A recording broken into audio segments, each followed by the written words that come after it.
Hello my dear friends and masters, welcome back to our channel Oneness Vegetarianism. నా పేరు స్వప్నేశ్వరి. ముందుగా మనందరి గురువు అయిన డాక్టర్ బ్రహ్మశ్రీ పితామహ పత్రి సారికి నా యొక్క అనంత కోటి ఆత్మ ప్రణామాలు. సత్యలోకవాసులకి, దివ్యలోకవాసులకి, మహాకారణ లోకవాసులకి, నక్షత్ర లోకవాసులకి, ఏంజల్స్కి, మహావతార్ బాబాజీకి, బుద్ధ భగవానుడికి, రామ్తా మాస్టర్కి, పరమాత్మైన సదానంద యోగి మహారాజ్కి, పరమ గురువులకి, పరమ గురుమండలంతటికి నా యొక్క అనంత కోటి ఆత్మ ప్రణామాలు. యాస్ట్రల్ మాస్టర్స్ అందరికీ పేరు పేరున స్వాగతం, సుస్వాగతం. Welcome masters, welcome. Thank you. అయితే ఈ సందర్భంలో, ఈ వర్తమాన క్షణంలో విశ్వాత్మకి, సమస్తానికి, సర్వానికి, నా యొక్క స్వయానికి, అంతటికి, ఆ చైతన్యానికి అనంత కోటి ఆత్మ ప్రణామాలు. మరి లేట్ లేకుండా రామ్తా విజ్ఞానాన్ని విస్తారంగా తెలుసుకునే ప్రయత్నం చేద్దాం మాస్టర్స్. అయితే ఇప్పుడు నైట్ 11:20గా వస్తుంది. ముందు అంటే ఇంటి ముందు ఓపెన్ ప్లేస్ ఉంటుంది, ఇక్కడ కూర్చున్నా. హాయిగా చాలా అద్భుతంగా గాలి వస్తుంది, చల్లగా. అందుకని బుక్ రీడింగ్ చేద్దామనేసి ఇక్కడ కూర్చున్నాను. చాలా బాగుంది. వాకిలి ముందు గాలి బాగా తోలుతుంది, ఎక్కువగా వీస్తుంది. అయితే అలాగే బయట కూడా ఏవో అటుపక్క ఏదో నాయిస్ కూడా ఉన్నాయి. Okay, no problem. ప్రశాంతంగా చాలా బాగుంది. మహాశక్తివంతంగా ఎదుర్కోగల తీరులో మానవ దేహాన్ని మన సమర్థవంతంగా తీర్చిదిద్దడానికి దేవుళ్లకు ఆ అనుభవ జ్ఞానం ఎంతో ఉపయుక్తమైంది.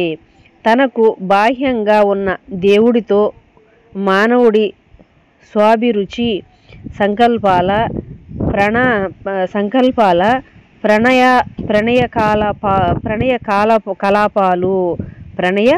కలాపాలు దేవుళ్ళు తమ స్వాభిరుచి ప్రాణకలాపాలతో ఈ భూతలం మీద ప్రవర్తించే సమయంలోనే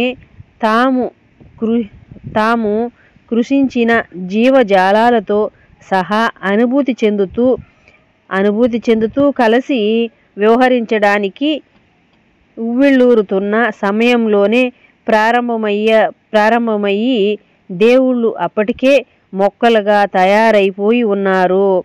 అప్పటికే జంతు స్వరూపాలను ధరించి ఉన్నారు.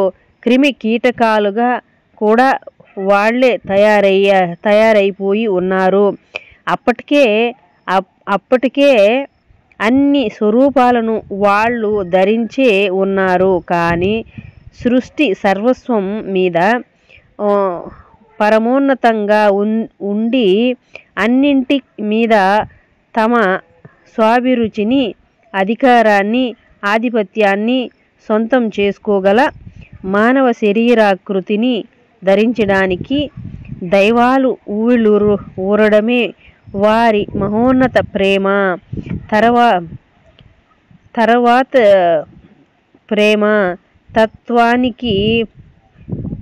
తత్వానికి తమ సృష్టి మీద వారి అనురాగానికి పరాకాష్ట. చిట్ట చివరికి స్త్రీ పురుషుల దేహాలను ధరించిన దైవాలు తాము ధ్యాసను పూర్తిగా అతి చాకచక్యంతో అన్నింటి మీద విజయాన్ని సాధించడానికి తమ సృష్టిలోని మిగిలిన వేటికి అందుబాటులో లేకుండా తప్పించుకొని పోవడానికి లగ్నం చేస్తూ ఓ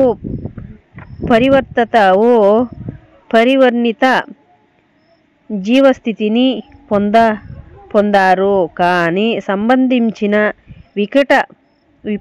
వికట వైపరీత్యం ఏమిటంటే అన్ని జంతువుల బారి నుండి సునాయాసంగా తప్పించుకోగలుగుతూనే ఉన్నారు. తమ చైతన్యమంతా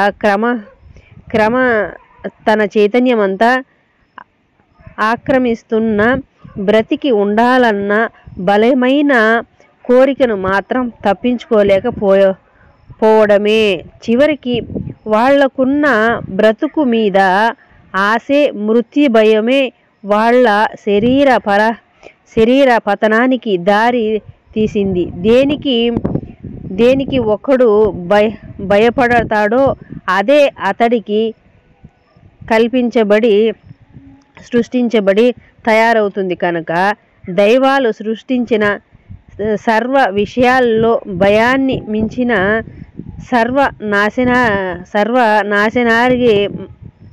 సర్వనాశనకారి మరొకటి లేనే లేదు. దాని నీడలో ఏ జీవితము సవ్యంగా సాగదు కనుక దేవుళ్ళు మానవులై మృత్యువును అనుసరించిన తరువాత వాళ్ళ అహంకారాలు మహా గొప్పవి కనుక ఈ భూతల స్వర్గం మీద అనుభవాల కొనసాగింపే ఓ అభిష్టగా సృష్టి కార్యాన్ని కొనసాగిస్తూ ఉండడమే వారి ఏకైక వాస్తవము అయిపోయింది. ఆ విధంగా దేవుళ్ళు ఎంతో ఆతృతతో మరింత ఉన్నతులుగా తయారవడం కోసం తమలో తాము దర్శించిన ఆత్మ న్యూన్యత భావాన్ని సరిచేసుకునే ప్రయత్నంగా మరింత మహోన్నతంగా తమ సృజనాత్మకతలో వ్యక్తీకరించడం కోసం మళ్ళీ ఈ భూతలానికి తిరిగి రాసాగారు. అభివృద్ధిని సాధించాలన్న ధోరణితో, కోరికతో, భౌతిక పదార్థంతో బలీయంగా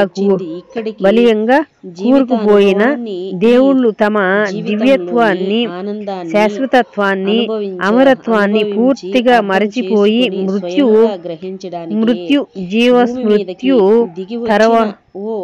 తత్వరాలుగా తయారైపోయారు. దాంతో పాటు దురదృష్టవశాత్తుగా సృష్టి నిర్మాణ రచన ప్రయత్నంలో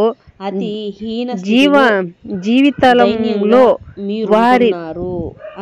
వారి ప్రణయ కలాపాలకి ముందే జీవ చైతన్యం ఎక్కడ ఉన్నా ఆనందాన్ని పొందుతూ ఉంటుంది.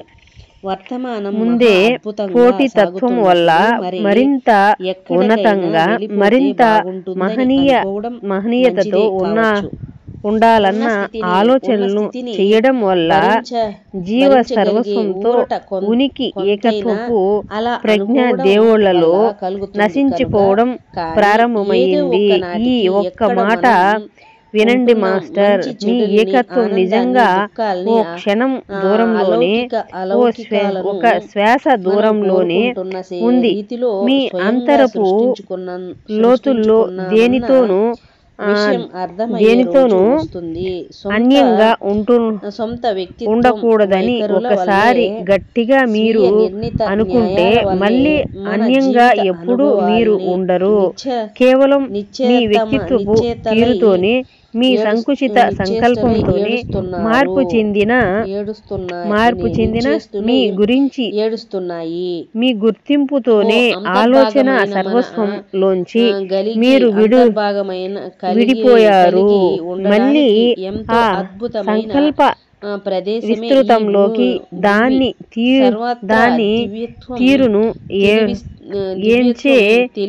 తీరునించే ప్రయత్నాన్ని విడిచిపెట్టి తిరిగి వచ్చిన తక్షణం మీరు ఎప్పటికీ దారి తప్పి మిగతా దాన్ని దాని నుంచి దూరం అయిపోరు. అప్పటి నుంచి జ్యోతిగా మీరు తయారై దివ్యత్వంలోకి పునర్ప్రవేశిస్తున్న తాదాభ్యం అవుతున్న వారి ఎందరికో మార్గదర్శకులవుతారు మాస్టర్. మనమందరం వారసత్వంలో పరిపూర్ణమల్లనే దైవాలమని శాశ్వతులమని అన్ని నాకు అర్థం అవుతూనే ఉంది.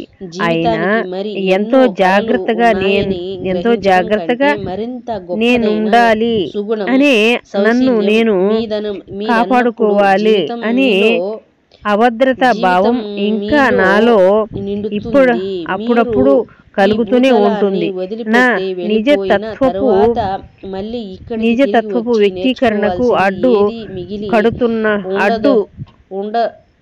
తగులుతున్నట్లు అనిపిస్తున్న ఈ అజాగ్రత్త నాకు అవసరం అనిపించే భ్రమను నేను ఎలా అధిగమించాలో చెబుతారా రాంతా మాస్టర్?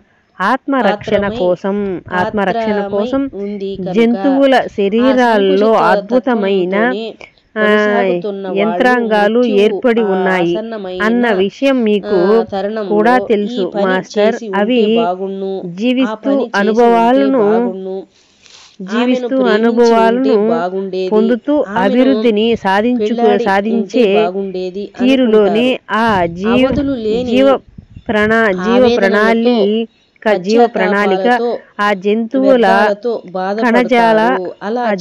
కణజాల జన్యు వ్యవస్థలో నిక్షిప్తమై ఉన్నాయి. వారసత్వంగా ఆ జ్ఞానం జంతు సంతతిలో కొనసాగుతున్నట్లే ఈ ఆత్మరక్షణ సాంకేతిక మానవుడి జన్యు వ్యవస్థలో కూడా సహజంగానే పొందుపరచబడి కొనసాగుతూ ఉంది. కానీ మానవాళి ఏ రక్షణ కనిపించని నగ్నత్వంతోనే జన్మిస్తుంది. మానవుడికి కోరలు కొమ్ములు లేవు, చేసి ఉండాల్సిన పనిని పరుగు వేగం లేదు. ఆ అవయవాల్ని అవలీలగా చురుగ్గా ఉపయోగించుకునే లాఘవము లేదు. కనీసం చక్కటి వినికిడి శక్తి గాని తీక్షణమైన కంటి చూపు సామర్థ్యం గాని లేవు. ఎంతో సున్నితంగా నాజూగ్గా పొందికతో నిర్మించబడిన శరీరంతో స్వయం ప్రతిపత్తిని స్వలాభాలను సొంతం చేసుకుని ఆత్మ సైన్యాన్ని జాగ్రత్తను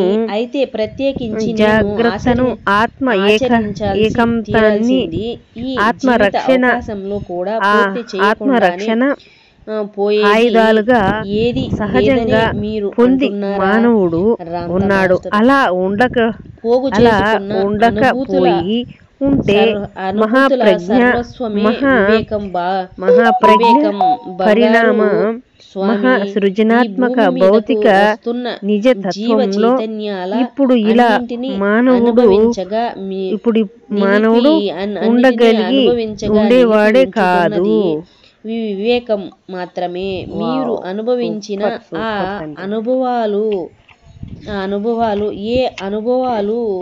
అనుభూతులు ఇక్కడ ఇప్పుడున్న మిగిలిన యావన్మందిలాగే మీరు కూడా పదార్థ సాంద్రతతో జీవితాన్ని అనుభవించాలనే సంకల్పంతో మీ తేజస్ శరీరపు మహా స్వేచ్ఛను సైతం వదులుకోవడాన్ని ఎంచుకుని సిద్ధపడి ఉన్నప్పుడు స్థలం మీద వ్యక్తీకరణకు నియమిత మీలో అయి ఉన్న జన్యు ప్రేరిత సహజ అవగాహన తత్వంతో మిమ్మల్ని మహాబలీయంగా ఆకర్షిస్తూ ఉంటాయి. సహజ చెనవేసుకుపోయారు ప్రకృతి, కనుక సహజ మనిషిగా ప్రకృతి ఉండడం నైజంతో మీరు అంటే మీరుగానే భయంతో స్థితులై నిండి ఉంటే మీ భయంతో నిండి అంతర్వాణి మంద వినిపిస్తున్న భయంతో మాటల్నే నిండి వింటూ మంద అనుభూతినే మనస్తత్వంతో అనుసరిస్తే మంద మనస్తత్వంతో అత్యంత ఆవశ్యకాలైన అన్నింటినీ అనుభవాల్ని పొందుతూ అనుమానిస్తూ మహోన్నత అతి ప్రజ్ఞ జాగ్రత్తతో వివేకాన్ని ఉండడం అనే శాశ్వతానందాన్ని ఇదొక్క గొప్ప సత్యం. అజాగ్రత్త అన్నది ఓ భ్రమ కాదు. మానవుడిగా జీవించడానికి ఓ నిశ్చిత నియమం. అది జాగ్రత్త మీలో ఓ క్షణమాత్రమైన మీరు ఉండడానికి విషయం కారణం ఎప్పటికీ కానే కాదు. మీ శరీర పరిరక్షణ కోసం అత్యంత ఆవశ్యకమైన జీవ ప్రేరణగానే దాన్ని మీరు గ్రహించి తీరాలి. జాగ్రత్తగా ఉండడంలో ఏ ఆక్షేపణ లేదు. ఆత్మరక్షణ కోసం జాగ్రత్త అత్యవసరమే కనుక అయినా ఈ క్షణాన్ని ఈ జ్ఞానాన్ని పరిమితం ముందుకు పొడిగించి మీరు గమనించాలి. అతి సూక్ష్మ పరమార్థత సృజనాత్మక స్ఫులింగమే అయి ఉన్న మిమ్మల్ని తన పరిణితి దిశలో పెంపొందించడానికి మీ శరీరం మిమ్మల్ని రక్షిస్తూ ఉందన్న ప్రజ్ఞతో మాంస నిర్మిత శరీరపు పరిధుల్ని ఉన్న దృక్పథాన్ని సొంతం చేసుకున్న మీరు ఏం చేస్తే అది మీ దృష్టిలో అత్యంత మహనీయమైన ఘనకార్యము. మీ తేజస్వరూప ఆత్మస్థితుల అమరత్వంలోకి ప్రవేశించే తరుణం ఆసన్నమై ఉందని మీరు గ్రహించాలి. వినియోగిస్తూ చేయగలిగినదంతా చేయండి. జీవితాశయం మీరే. ప్రస్తుత క్షణమే మీరు సంకల్పిస్తే మీ ఉనికి మూలమే అయిన ఆత్మ తేజస్ మీ శరీరాన్ని తన ఆశ్రయంలోకి స్వీకరించి తన అనంత సంకల్ప ప్రజ్ఞతో పరిరక్షించే బాధ్యతను స్వయంగా వహించే ఆ తరుణం అవుతుంది. మీ తక్షణ కర్తవ్యం మీ సత్య స్థితే అయినా ప్రస్తుత క్షణపు జీవనంలోనే సుస్థిర వాస సర్వోత్కృష్ట అయం ఆత్మ తత్వాన్ని దివ్యత్వాన్ని నేనే ఆత్మను అన్న ప్రజ్ఞను ఆత్మస్థితిని పొందడమే అందుకోసం జ్ఞానాన్ని సత్యం అందుకోసం జీవన సంవిధానాన్ని సంప్రాప్తించుకుంటారు. అందుకోసం కృక్షణంగా మీరు గ్రహించి వదిలించుకొని తీరాల్సిన ఏకైక భ్రమ దివ్యత్వాన్ని పొందగలిగే సామర్థ్యం మీకు లేనే లేదు అన్న ఒక్కదాన్ని. మరి ఆ భ్రమను మీరు ఎలా తొలగించుకుంటారు? మీ ఆలోచన సంవిధానం క్రమంలోంచి దాన్ని పూర్తిగా తొలగించడం ద్వారా మాత్రమే మీ ఆలోచనలో మీరు చరిస్తున్నవన్నీ, మీ అనుభవాలతో మీరు అనుభవిస్తున్నవన్నీ భూతలపు పరిధుల్లో ఎప్పటికీ వాస్తవాలుగా అవి సంభవించక పోతున్నప్పటికీ సత్యాలే అవుతాయి. మీరు దైవమే అన్న ఆలోచనను, నేను ఆత్మను అన్న తత్వాన్ని స్వీకరించారంటే అప్పటికే ఆ స్థితి మీకు ప్రాప్తించి ఉన్నట్లే. మీ నిజ తత్వాన్నే ప్రేమించండి మాస్టర్. ఆత్మ ప్రేమికులే కండి.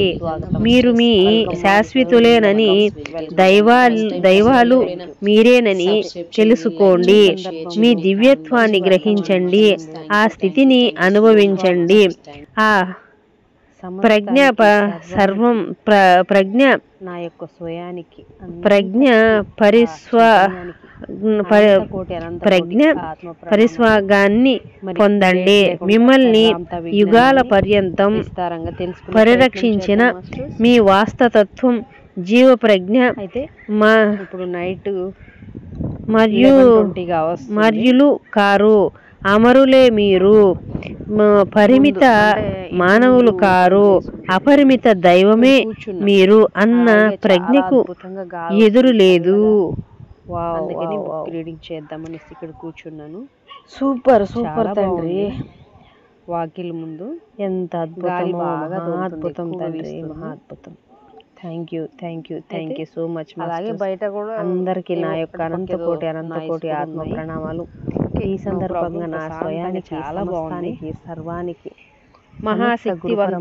మహాశక్తివంతంగా ఎదుర్కోగల తీరులో మానవ